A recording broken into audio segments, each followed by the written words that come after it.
Well, it's the first day of winter, the morning after the first state of origin, and we're back again the second time this week for the Titus and Sergio Variety Hour, coming to you live from the KFC popcorn bunker. I'm Sergio Paradise, and I'm joined by a bloke who just a matter of hours ago, I'm told, wrestled a bloke to the ground aboard a Malaysian Airlines flight. It's Titus O'Reilly. I read that. They watching the media, they mentioned Andrew Leoncelli, former Melbourne great. Yes, former Melbourne on-baller. Was on the plane, and the way they said, I thought, he must have tackled him. Yeah. But then reading this morning, it seemed like he went to confront the man ran down the back, and then two other blokes tackled him. So it sounds like a Melbourne footballer. Yeah, and let's be honest, it would have been the first tackle I think he ever laid if he'd done it. But yeah, that's a bit harsh on Leoncelli. He was all right. He was a good player. He's a big-time property developer now. Really? Yeah, no, he's made millions. And we should mention we're not getting any money from KFC. You just decided that was a way to introduce it. I just watching the State of Origin last night. And was that it, the KFC popcorn bunker? The bunker, of course, for those who don't watch NRL, which we don't, except for State of Origin. I do. No, I don't. I can't be bothered with it. But the bunker is where they go to... the referee's decision. The third umpire or whatever. The TV ref. Yeah, TV ref. But it is the KFC popcorn bunker. Is that what they've really named it? That's what they named it. I didn't pick that up last night. I zoned out to a lot of the... That was the first... Well, I must admit, I was lying on the couch and it kind of worked because I was thinking, I wouldn't mind a bucket of popcorn and KFC right now. But that's your resting state. When have you never felt like That's always 10 o'clock on a Wednesday night. You know what would be good is we should stop the podcast now and then go and get a bucket, come back, and then when we press record again, you and I are just munching the rest of this. Because you can get a $10 bucket now. Oh, so stop it if we're not going to get paid. Yeah. Doing too much for. We want to thank our supporters who bring you this podcast and also all the writing I do and the events Serge and I will do later in the year. Without them, we literally could not do this. No, exactly. We would have to go and get proper jobs. Yeah, and who wants to do that? So between this and gigs and a few other things, we can make this work. Our supporters, they've been terrific and they're still coming on board. Yep. And you can do so if you haven't already. Yep, TitusO'Reilly.com, and there's a support button there and you can come and on board and it makes you one of the greats. Yes, one of the elite few. Or one of the enablers, as I call them. The 1%ers. It's a huge week this week. We had started off with Tiger Woods. Yeah. You're a long-term friend of the show. Yeah, old Tiger. He got pulled over and, for DUI, which is driving under the influence in near his joint in Florida. Well, he's gone from being one of the best drivers on the tour to one of the worst. Oh, bang! Try the veal. He's here all week, folks. So he was driving his 2015 Mercedes-Benz. It's an old Benz. He doesn't update it every year. What's going on? Doesn't it just change the lease over? And when police pulled him over, it showed fresh damage on the driver's side of the vehicle, and he was found asleep at the wheel. It was early in the morning. They also said that both tyre rims on the driver's side of the Mercedes had minor damage, and the front and rear tyres on that side of the vehicle were flat. So he wasn't moving at the time. It had obviously come to a stop. But he was fast asleep. Pinged into the curb. Something, There was also scrapes and scuffs on the rear bumper, and the passenger side rear taillight was not working. So something big. He's given something a nudge. They also said that his car was running but not moving, like it was just idling on the side of the road. He was asleep. Its brake lights were illuminated. The right turn signal was flashing. So no wonder they stopped. Well, he was indicating. And he was fast asleep, and he was by himself and wearing his seatbelt. So he'd obviously just dozed off. Yeah, as he said, he was asleep at the wheel. Or he said, that's the last time I ever go out for dinner with Robert Allenby. I think he thought it was one of those self-driving cars. They also, apparently, when they started talking to them, they had to wake him up. Yeah. And his speech was slurred. He told police he was coming from golfing in Los Angeles and he didn't know where he was. He then changed his story. He drive from LA to Florida. And then he changed his story and asked how far he was from from home, and they told him that he was already on Jupiter Island, which is where he lived. Yeah. Jupiter Island. Jupiter Island. I think, is that where Greg Norman lives down there too? Is it? I think it is. Sounds like a 1970s TV drama. Yeah, like a space cartoon. Jupiter Island. He took a breath test and he registered 0 on that. Well, see, this is the thing that surprised me, because when it came out, you see his mugshot. He was old bloaty McBloatface. Yeah, on the non-shaved. mugshot. He looked old. He looked shocking, and he looked pissed. There's no question of it. Yeah. And I thought, geez, I hope he doesn't come out with this, I haven't been drinking, it was just prescription medication.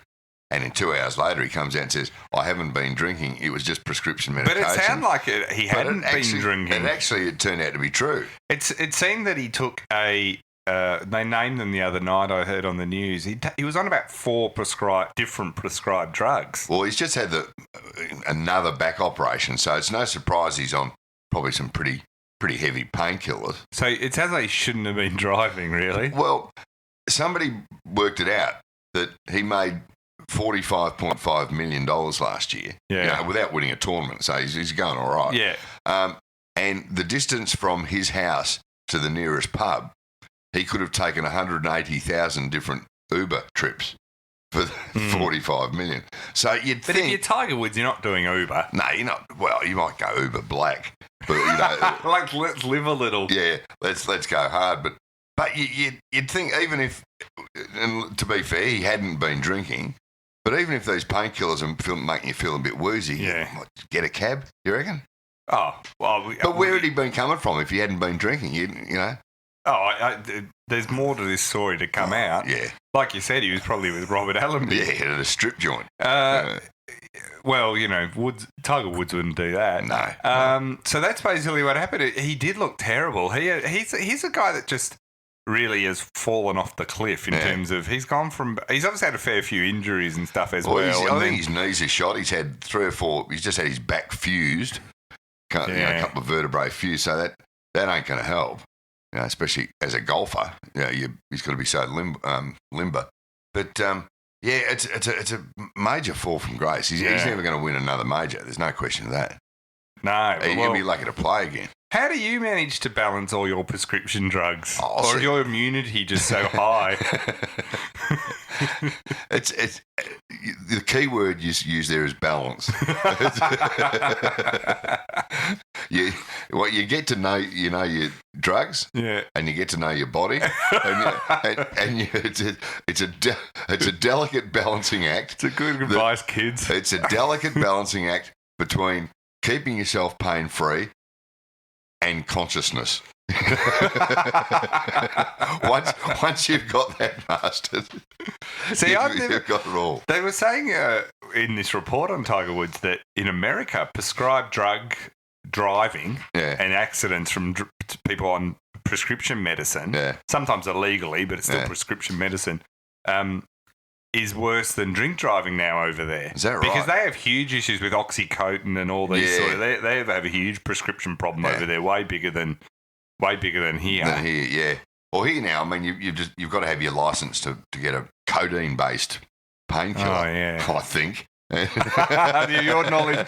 It always worries me when people show an enormous knowledge of the drug laws. But over in the States, they'll prescribe you, pretty heavy. Yeah, they're all on everything for anything over there. They're all mad. But if I lived in America, I'd be on Valium serious drugs. Smarties over there, So, but you can understand why. So anyway, that was fun. Now the other thing that's been happening in the cricket, and we've talked about this before, but it's really gone up a notch recently between the Australian Cricketers Association, which is the players' union, and Cricket Australia. They're obviously not friends and talking to each other. It's not looking good. So Cricket Australia decided they were going to sort of try and win the propaganda war this week, and it's backfired just slightly. One, they put out a video explaining their whole pay deal, and they put out all these fancy graphs with numbers to talk direct to the players, which they've kept trying to do is go around the union. I mean, if this isn't a union-busting exercise, I don't know what is. So, and then the players have stuck pretty fat with the union, I have to say, and if anything, that backfired because, one, it seems to have galvanised the players. Two, sending players a bunch of graphs and numbers You're just going to confuse them, right? So, David Warner got it and went, what? What's this? What does this mean? What's this number above 10? What are two ones together? So that didn't go well. They then came out, and one of the things they had in this, and the Herald Sun picked it up, is Cricket Australia have announced that the Big Bash has made a $33 million loss over the first 5 years of the competition. And naturally, everyone, including the players, have gone, really? Well, really? How can it be the most successful sporting launch of the last century and you've lost $33 million? You would argue the way under James Sutherland's reign as head of Cricket Australia as CEO, it's the one thing you'd point to as being their crowning glory. Yeah, because they've had some terrible Ashes series, they've had some weird stuff and this has been probably their one thing where you point at and go, they set up a great league. Yeah. It's going well. Now, they pulled that one off. Yeah, they pulled that one off. Now, I reckon there's a couple of things here that are interesting. One, it probably has made that loss because anyone who starts a business knows starting a business is capital intensive. It requires a lot of money to set it up, to get it going. They got a very low TV deal from Channel 10 because no one knew whether it was going to work or not, or anyone could So, watch they it. took all the risk and all that. And it probably has made a bit of that sort of loss over the last 5 years, but it's projected that they're going to the next pay TV deal for the next the next TV deal for the BBL is going to be 3 times as high at least. So it's going to be become a license to print money, and then they're basically saying if you're any business, so they're going to make that money back, and then some over the course of the next 50 years or whatever, which is how businesses have to think. That's of this size have to think. Now they then go around and go, well, we don't really want to pay staff that much. Well, of course you don't want to. You're a business. No business wants to pay staff as much as that. But you couldn't have launched it without cricketers. Well, that's the thing. And you can't say it's the greatest thing since sliced bread and aren't you geniuses. And then the minute there's a pay deal on go, oh, it's terrible. It's losing money. We're poor as anything. Cricket has more money pouring into it. Oh, than ever before. So this idea that, and it's only projected to continue. So this idea that, oh, shucks, we're having a tough time. They've played it so badly. That's what I was about to say. The thing about this whole scenario is that Cricket Australia have, at every step of the way, they seem to have misfired or misjudged how they should play this. Yeah. And even a couple of weeks ago when James Sutherland came out and said that the players will be locked out basically after June 30 if they don't sign the deal. Which, of course, whenever you put an ultimatum like that, you're naturally going to get the backup of your opposition, being the cricketers, and the cricketers being, everyone a red-blooded alpha male. Yeah. I've just said, hang on, you don't put a gun to my head, Palsy. Yeah. And so I know, it was so heavy-handed. That was their real problem, right? Like, they just came across as looking like bullies, and they look like they're trying to ram through a deal rather than negotiate a deal. And see, I don't reckon it would have been that hard for them to somehow massage the message to the Australian public is that, look, all the money, it's going to junior cricket. It's so you kids can play. They did come out and try and say that, And it's the players. We're not calling them greedy, but those big guys, they're all doing pretty well. But they tried to do that, but they'd already done the other stuff. That was their problem. Yeah, that's what I'm saying. Secondly, they can't show all that works. And the other thing is that's been key to this all along, which is where they kind of blew it, because I think in some ways Cricket Australia at the start of this had to everything in their favour, in that very hard for a players' union that represents people that are on, when David Warner's on the millions he's on, very hard for them to make out that the players are hard done by, even though the majority of players aren't David Warner. The majority of players they're representing in this pay deal are Sheffield Shield and BBL journeymen, club cricket, and the women cricketers that are off a very low base and all this, who don't make much money at all. Like, they're the 90%. Like we said, the top 10%, the elite, who are on great deals and will be on great deals through pay and sponsorship and, all that sort of stuff. It's like AFL for everybody, Franklin. there's 10 players There's on the an list. Andrew Leoncelli, Yeah. who's a property mover now. So actually. Who makes his money tackling. But that's the thing. So the Cricket Australia was set up. They could have said the stuff that you pointed out at first, right off the bat, around grassroots, reinvesting in the grassroots. Yeah. They could have pointed out, these players are getting paid very well, and it's still an increase, and now they're being greedy. But you can't come out and say that first. You got to build the. Instead, what they did is, without the Australian Cricket Association really having that high profile or seeming like they were being particularly problematic, they came out and said, if you don't sign the deal, we'll lock you out. And everyone went, whoa, hang on. To the public, it appeared like they hadn't even started chatting. Now, I know they've been negotiating for a while, but compared to you can contrast it to the AFL pay deal.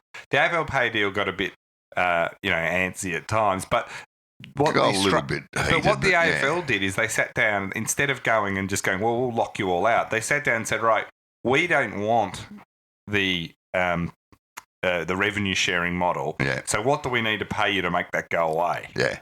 And the players went, see, that's roughly what this is. See, Cricket Australia... That's what a negotiation is. Yeah, and Cricket Australia, this is the heart of this matter. Cricket, years ago, got a revenue sharing model between the players and Cricket Australia. So whatever the revenue is, the cricketers get a percentage no matter what.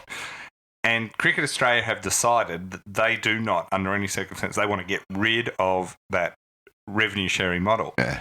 But they don't want to pay to get rid of it. Yeah. They don't want to pay the cricketers, the players as a whole, to say, all right, we don't want that in there anymore, but we're not willing to compensate you for giving that up. Yeah. We just want you to get rid of it because we don't believe it's good. And that's where it's at. That's the heart of this whole issue. That's what I'm saying. It's a poor negotiating skill. They want their cake and eat it too. They want to get rid of the revenue sharing model, but not pay to get rid of it, and just then go, And people just look at it and go, well. And then they put out a video, and using Pat Howard as your spokesman is probably not a great idea. But then Simon Kadich comes out, who's naturally on the players' side, suggesting that this is massive incompetence. Yeah, if they're losing that much money, that makes total sense. So, it's just so terribly run that And we're now down to 29 days before this lockout could start. I can't see how the lockout can be dodged. Oh, that's what I'm saying. It's 29 days away. Because Cricket Australia have dug themselves into such a hole They're not going of to their back own down making. Now.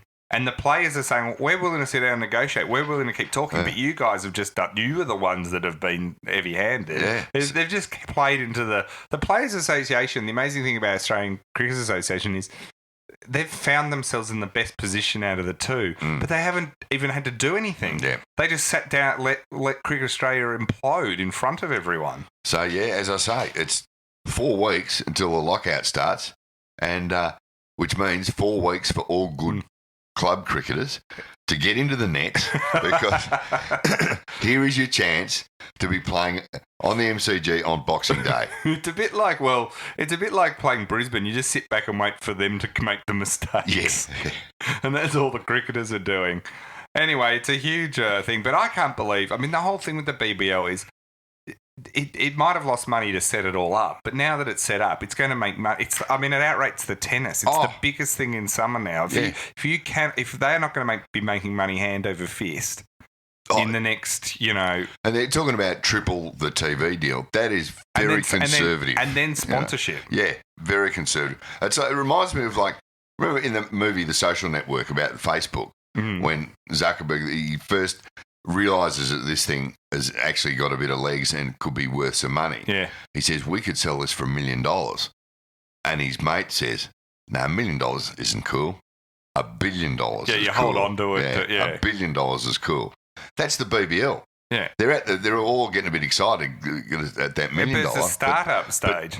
It's a startup, and in 5 years' time... And it also doesn't answer, if the cool. BBL's losing money, then a revenue percentage is good for the Cricket Australia, because if revenue's down and the percentage is down, but they just don't even... It affects their...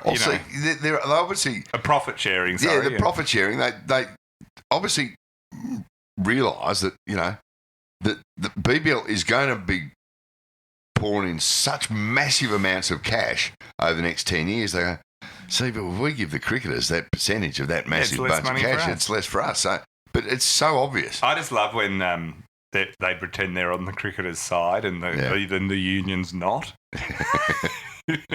That's a hard argument. Yeah. If you're going to make that your argument, you're going to be up against it. Kaddish did point out, he said, that was that old thing that can be levelled at numerous sporting administrations, is that there's no pay cuts to the highly paid middle management and execs and that sort of thing.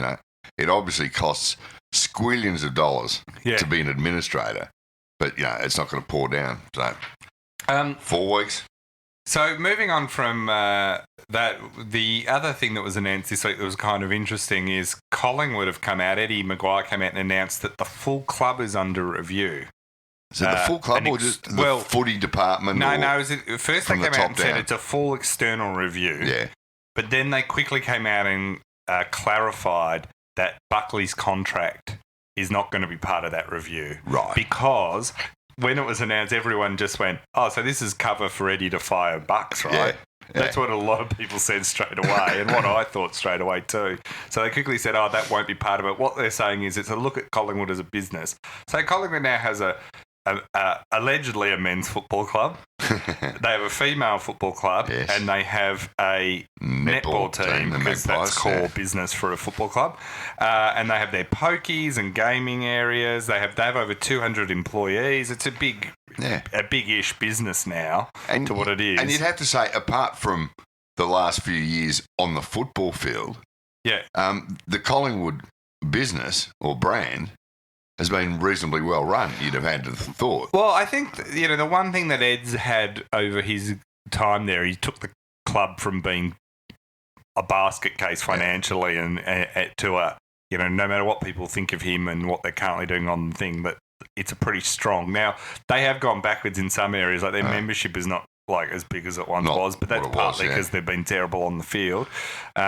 And I think a lot of his gaffes have hurt the brand a bit, you know. Like the problem with Collingwood now is it's just Eddie's club so much. He's inextricably linked with everything. You can't split the two anymore. Like, even though Ed doesn't pick the side each week and it won't be his sole decision if Buck stays or leaves, people perceive it that way. Well, people perceive that basically, if it doesn't appear, and I'm not in the meetings, but it doesn't appear that board has any control beyond Ed. It does seem like it's a dictatorship there, for good or for bad. Like it does. If you've ever worked with Ed, it's pretty much it's Ed's way or the highway. So I've never got a sense like you, and I've never seen him argue too much differently that the transition from Malthouse to Bucks was very much his decision, as is a bunch of other of the decisions, whether they've been positive or negative, right? So he's kind of in that spot. So they're going to do this review. Now, these reviews to me always produce wonderful PowerPoints and glossy documents, but not necessarily anything that... No, you've got, some management consultant or a bunch of accountants going through the whole thing. And you'd be a very brave management consultant to front up with this review and say, look, we've decided the club needs a new president. That's what this joint needs. Well, I thought that one thing they said that the main aim of this review was to future-proof the business, right? Like to look where trends are going and all that. And I thought, well, does that mean that to take away Ed's ability to do coaching transitions? Because that's probably the main. That's one bit of future proofing you might need. No more of that, Ed. We'll remove you from, the whole thing. So, there would be a governance question that would come up straight away, which is if you were doing a fair income review, which is it good business? Is it good governance to have a chair that's been there, almost 20 years now? I think it's more than 20 years now. Yeah. And every bit of governance in business says, no, it's not. Oh, we look at look at the John Coates stuff. I was just about to say the John Coates thing. Jeff Kennett's always been and he's very publicly said that bosses of any organisation, whether it's a footy club or a big business, there should be, I don't know whether he calls it a 4, 5, but that's because after 4 or 5 years, people get sick of Jeff. Well, I was just about to say, fitting his... that's one thing. Jeff can see the writing on the wall early as far as his tenant. He's made what happens to him, which at first definitely when being Premier wasn't his choice, now a virtue. Should happen to everyone, yeah. We should all take time off, says the man who just got sacked. So anyway, that'll be interesting. That's another distraction. Because they've said there's no official timeline, but they said about 3-4 months till they get the review. To me, that's not a distraction that Bucks, who's fighting for his career, really needs. Well, that 3 to 4 months would be right in the middle of the finals, which they won't be playing in, you know. It's good timing. I love an external review. My favourite still is, once again, they've got people from accountancy and Egon Zender, which is a expensive headhunting firm, doing this review, but still not as good as when the Tigers got an accounting firm to do a review of their footy department. Oh, that'll be hard to beat, that one. But you, I think you on Twitter this week suggested that, you know, why Collingwood spending all this money on external reviews when, you know... Oh, yeah, they can get it for free on social media every day. Every day you're getting an external review. We're pointing out their flaws. Because... Just the Collingwood fans alone. I was about to say, nobody gives an external review better than a Collingwood supporter. Sometimes it's just a middle finger. An emoji of a middle finger. Yeah. That's right. The other thing that came out this week is old friend of the show, another friend of the show. I think he was former already. I can't remember if he got sacked or he stood down. But AOC media chief Mike Tancred, Tiger, who'd been given accused of bullying allegations. They were thrown out. It said an independent panel. This happened in the lead up to the Coates election. And remember? He stood himself down because he was accused of all this bullying. So, independent panel of 3 retired judges handed down their findings. Former Chief Executive Fiona de Jong detailed more than a dozen separate complaints allegedly involving Tancred as the scandal unravelled publicly. In a statement, the AOC executive said the conduct in question did not, and I quote, rise to the level of bullying because it was not repetitive conduct. So... more than a dozen is not classed as repetitive? It kind of says to me, because we don't know if all dozen of those, I don't think they were all at one person. It was just... So it sounds to me like you can go around being a bully, but just don't do it repetitively to the one person. Spread your bullying out across the organisation. Broaden your victims. Like if I threaten to kill you... then I need to remember to not threaten to kill you again, to then threaten to kill someone else. You know? And look, some people have said this, like a family member of yours. This is my point. I mean, it's already been described as a whitewash and a slap on the wrist. Yeah. To Mike Tancred. And look, and Tancred, I think he came out and he said, if anyone that calls this a whitewash or a slap on the wrist, I'm going to destroy you. I'm going to destroy your career, and I'm going to destroy your family. So it was always the review did find Tancred's behaviour had amounted to disreputable conduct. So that apparently that's a level below repetitive bullying. Yeah.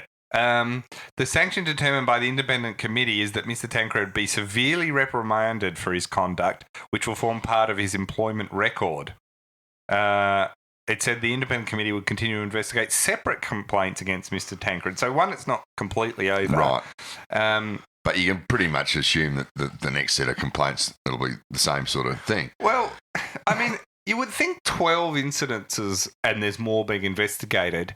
At what point does that form... A pattern? A pattern. You know, they sort of are saying that it wasn't enough to form a pattern. Well, see, he's been John Coates' sort of attack dog for a dozen years. Yeah. And Coates is there for another term, which is another 4 years? Yeah, I think part of the arrangement that the Athletics Commission who voted for him put in place was that to elect him again was that he had to manage his exit at the end of this term. So it's basically like, this is your last one. That's last 4 term. more years. And it seems with Mike Tancred, he's managed to keep his job knowing that he'll probably be out the door in 4 years' time. Yeah. But stick around, Tuggy. You're still getting your $400,000 a year for the next 4 years. Let's be very clear. If Danny Roche had have won, can you imagine how less favourable Tancred's exit kind of golden handshake would be than with Coates still in there? Oh, exactly. This to me for the Olympic movement. I look at it and you got Kitty Chiller, John Coates, all these people, Mike Tancred's still involved, all this.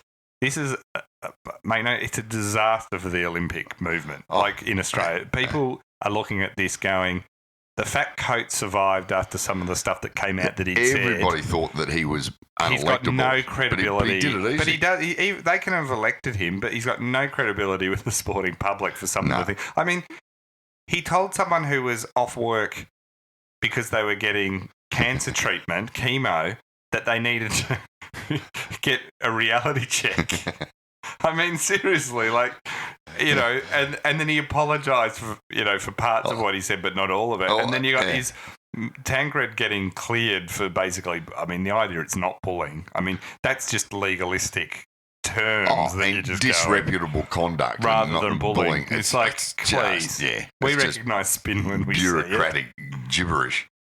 Once again, judges being soft with sentencing.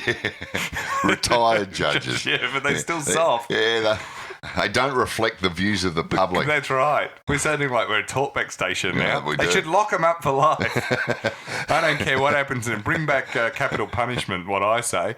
And then there's going to be more being investigated. So good luck to that, Togo. I tell you what, though, Tancred, he must have a lucky four-leaf clover or something to have dodged getting the bullet over that. Oh, for sure. The fact, he was just completely joined at the hip with Coates. Yeah. If Coates hadn't survived, they probably wouldn't have even bothered doing this. Well, this is another governance thing where, once again, mateship is strong, and personal relationships is stronger than really what's best for the organisation. Like, what's best for the organisation is Tancred, even off just disreputable conduct. So let's say we go with the finding of this independent thing, is to say, Mike, obviously it's not sustainable. You need to start looking. And it'll be better for the organisation if you move on. And the Olympic movement if we get, a new media chief perhaps. Yeah. You know, clean slate. But maybe someone less, who prone to threatening to kill people. Well, it's good to know though, Serge. You can do at least 12 threatened people. I'll bear that in mind. Before you actually get a slap on the wrist. Our old friend Margaret Court, after last week, she's been on fire, a young Margaret. She's told now, the thing I want to just preface our comments with here is a lot of people acting surprised by this.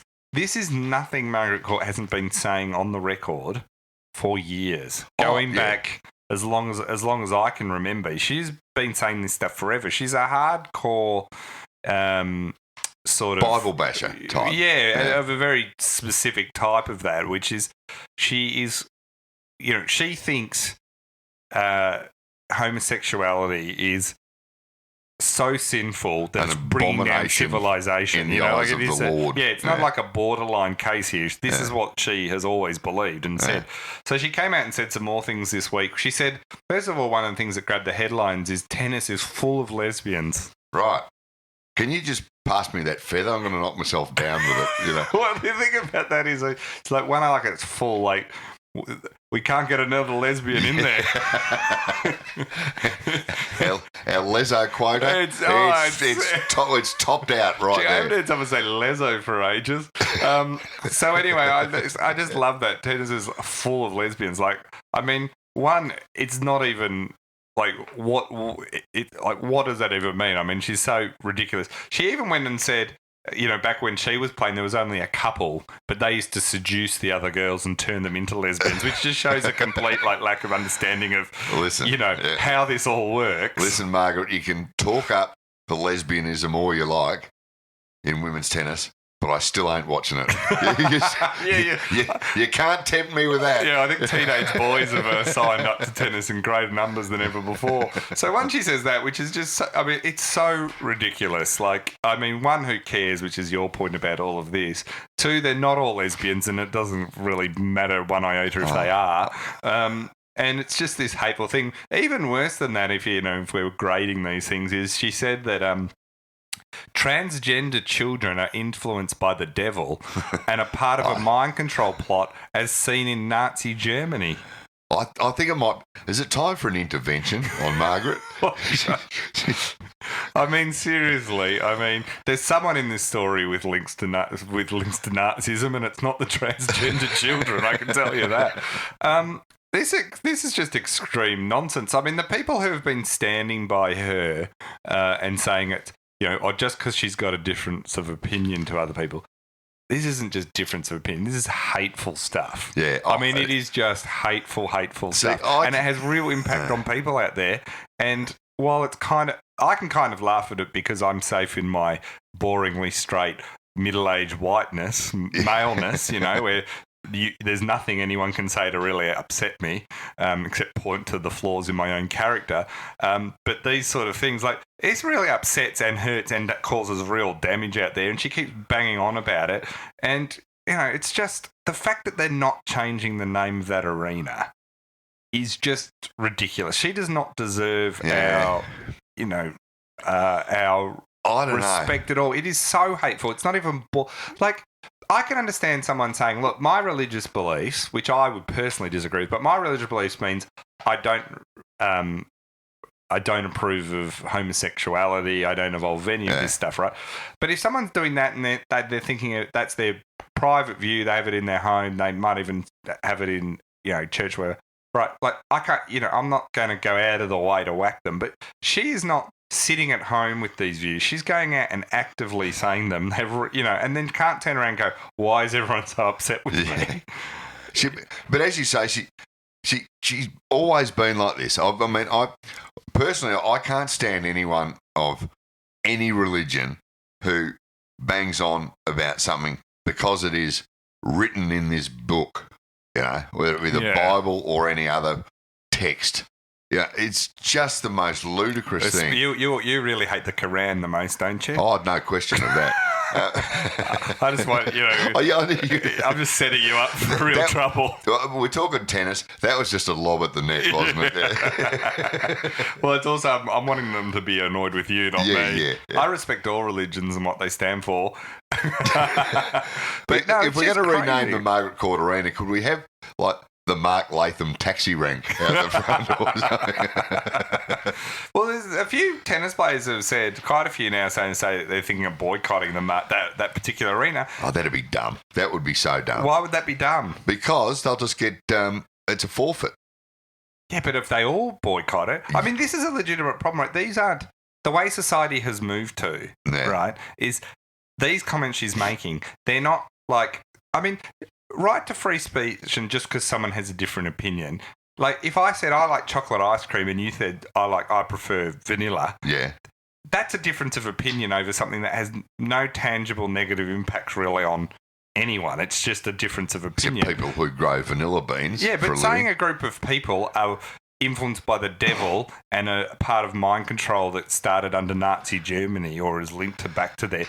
That's not like a difference of opinion. But it's getting to the stage that it's so extreme and so idiotic, the things she's saying, that it's sort of not working against her. I mean, everything's sort of working against her. She's sort of punching herself out of extremism. It's now becoming, people probably aren't as upset with her because she's just becoming a punchline to her own jokes. Oh, yeah. But, I mean, it has real impact on people who are transgender or, the gay and lesbian community, that this stuff is that still people run this, ancient nonsense that's, Anyway. It is, and it is. It's ancient nonsense. It does depress me a bit when it keeps happening, but it just goes to show, just because you're good at sport doesn't mean you're a nice person. Oh. Is that... She doesn't fit the good bloke? She does. Yeah, that's right. The idea you have to keep honouring someone just because they were once good at sport is kind of one of the strange things. She came back. She'd get a job as an AFL commentator, though, wouldn't she? Oh, that's right. Yeah, she will be doing that. Switching over, still on tennis, but to the French Open, they banned a player this week. Frenchman Maxime Hamou has been booted out of the French Open after he repeatedly kissed a female reporter during a live television interview. Saw this. This is what... So if you haven't seen this footage, he's got his arm around some bloke, I don't know, Yeah. a younger guy that he was obviously, and he'd lost, so he was out drinking afterwards or something. Apparently alcohol was involved. Surprise, surprise. And he's got his hand arm at first gently around the reporter, which would have been fine. He was just he was sort of leaning in to listen to her question, and you kind of go, "Oh, they all do that," and she seemed fine. But then he tries to kiss her a few times, and she obviously doesn't like that. But she's professional and keeps going and acts like it's a bit of fun and keeps going. And then he tries it again. She tries to very much pull away, and he really grabs her around the neck and drags her back and tries to kiss her. And this is where it stepped over the line from, I guess, low-level sexual harassment to quite extreme sexual harassment. She might have been one of those lesbians that Margaret Court Margaret Court would be going she right didn't respond to him. Oh, yeah, like any woman that doesn't instantly fall in love with you is he's obviously... a professional tennis player. Yeah, that's right. That's right. Anyone that doesn't instantly fall in love with you, that's obviously it. So he's been booted out. He's been booted out, and actually everyone's come out pretty... harsh against him, which I'm glad of. But he's obviously a knucklehead, and he's no great player. Women listening to this podcast will go, another woman going to work and getting sexually harassed. You know, like they'll go, yeah, that would be right. The best bit about it, though, if there's anything good about it, is the journalist Malay Thomas, and I loved her quote. She described his actions as frankly unpleasant. Yeah. She said, "If I hadn't been live on air, I would have punched him." Now, I would have been with her punching him on there. Oh, exactly. That's her only mistake, is that she didn't punch him. She's sort of becoming well known more around the world because of this incident. But imagine if she just stood back and said, "Get your hands off me, you slimy prick," and dropped him. I swear, she would be. How much? She'd be the Queen of Moomba next year. You know. But we've had this with Mel McLaughlin and Chris. Like, you know, people talk about, we're being post-sexism and all this, and then you have this thing where it's like happening regularly on television. Yeah. It's not even like hidden in like, you know, dark corners of the workplace. It's happening on live television. Nobody tries to kiss Jim Courier at the Australian Open. You know. To my knowledge, you never know. Yeah, but it's not on camera anyway, but old Jim goes all right. Don't worry about that. So anyway, God, I feel like we're getting on all our high horse around this week, but it just keeps coming. Stuff down happens. You've got to talk about it, and anyway, that is pretty funny. But they kicked him out. But Mike Tancred's offered to be Dadoo's media. Oh God! I wonder if do they withhold his prize money? Because this is a great I think he lost. I don't know. Like he's been. I mean, it's whether they what else punishments they hand down. But I mean, just go 5 minutes of not trying to kiss someone while you're on television just because they're interviewing you. It's not a hard rule of thumb. Look, that's an easy thing to say. You and I have managed to get through numerous podcasts, and neither of us have ever tried to kiss each other. No, there's been no pashing. We're going to assure you of that. I'm not saying I haven't wanted to at times, but I never have. You're a postmodern man. You know what? I'm a gentleman. We wait till the mics stop rolling. Now, last week we announced there was a couple of things. There's a lot of talk about the bounce being banned at the start of AFL games.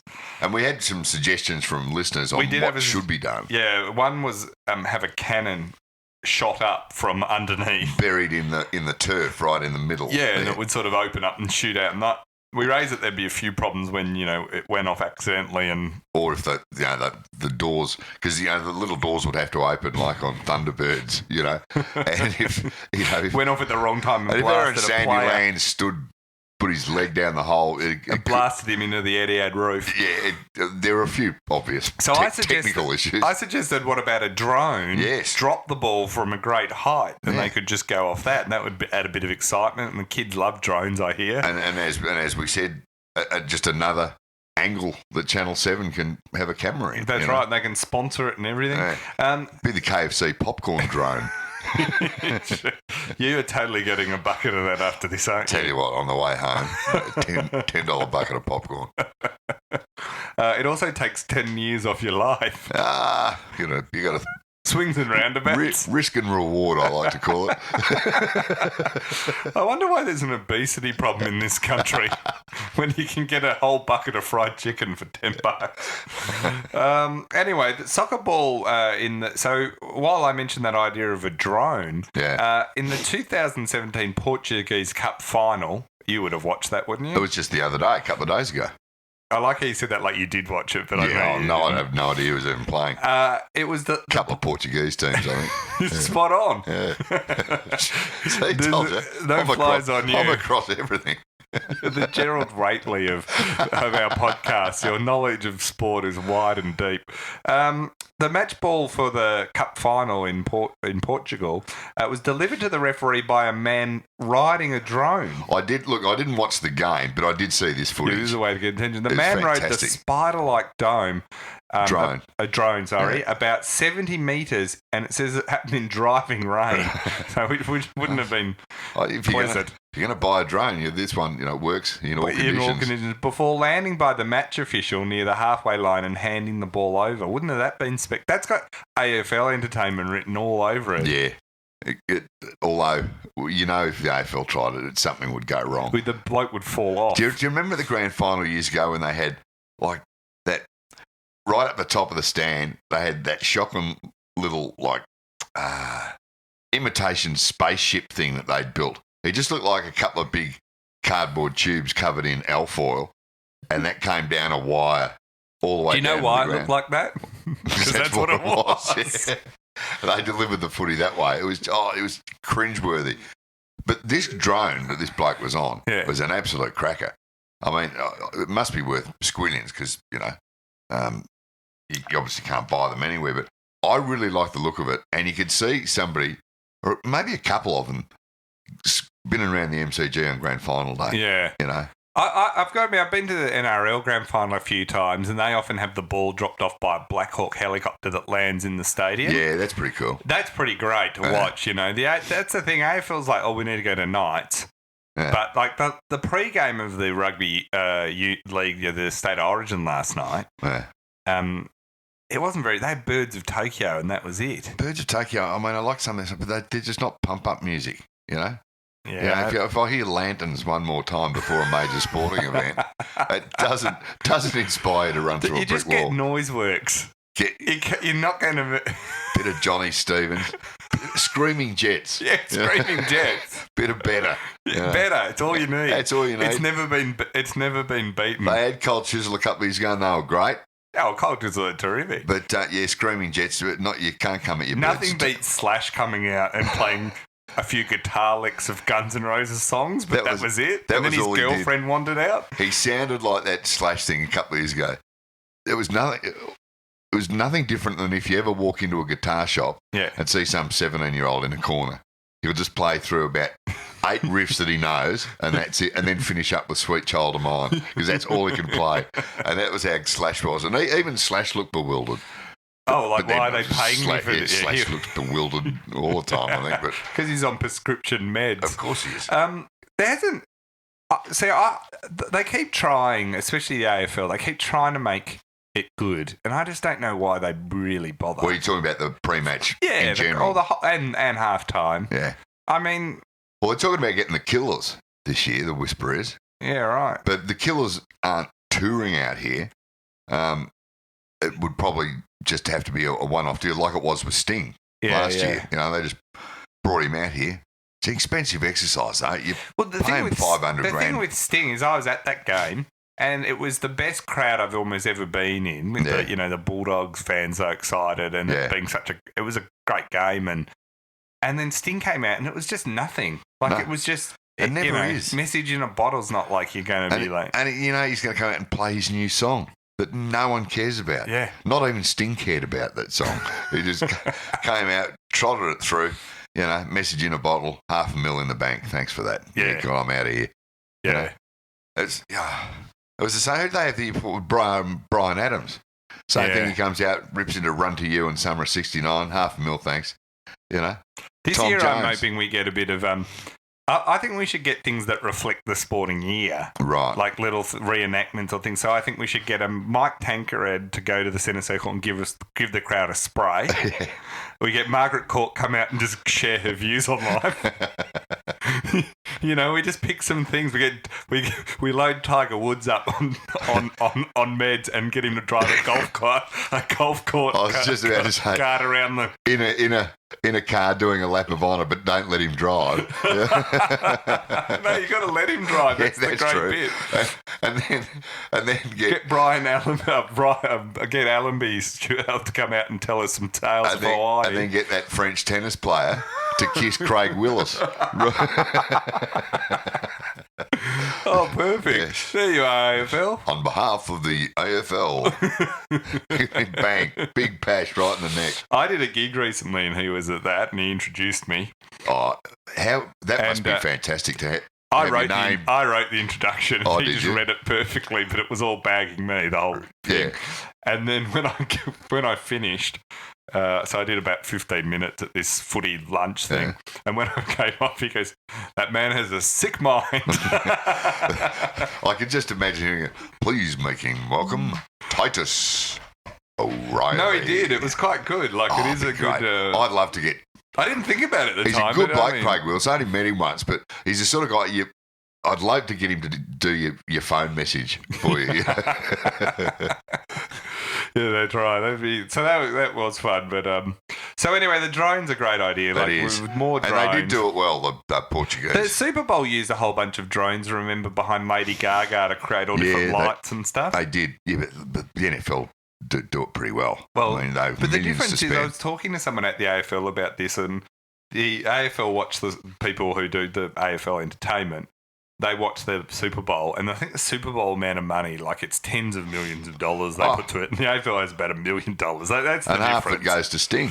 That's right. So, it's kind of, it's not really, this is why I think, why try and do a Super Bowl type thing? Because it's never going to work. Exactly. It's always, you're always going to run second if your comparison is to that. So, the valid comparison is obviously with the NRL, perhaps. Yeah. And they have the head start because they do it at night.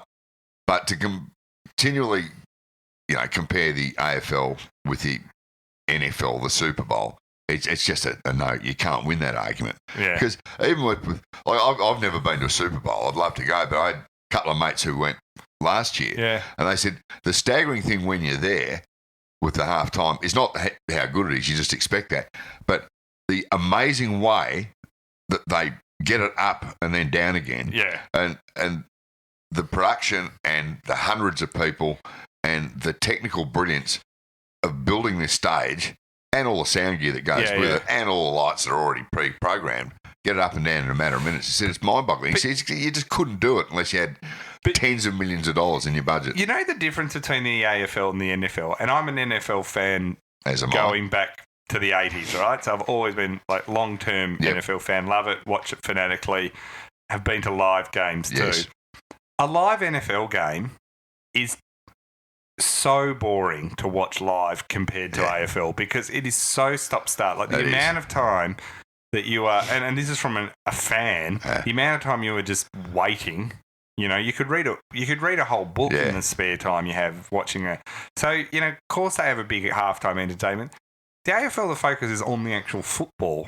Well, that's the thing. The NFL, when you watch it on TV, the stop and start is always the ad breaks. But you have to remember, if you're at the ground, you're getting those ad breaks, that 3-minute ad break sort of live. You're doing nothing. And I've been to NFL games. I've been to college football games over there.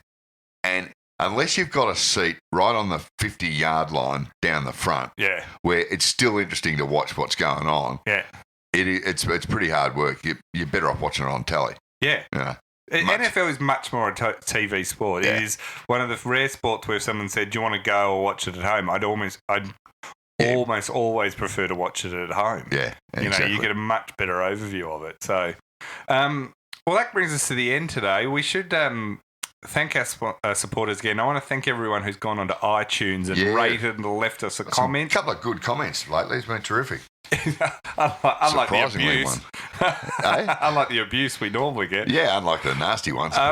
We should add that on Monday we have our biggest guest ever. Big special and guest. And you say we're not allowed to say who it is, though. Yeah, in case he listens to this and pulls the pin. Well, it's a he. Yeah, it's a he. He's Australian. He's a massive superstar. I'll give you a hint. He's right into his motorsport, and he's done a couple of movies. Oh, right.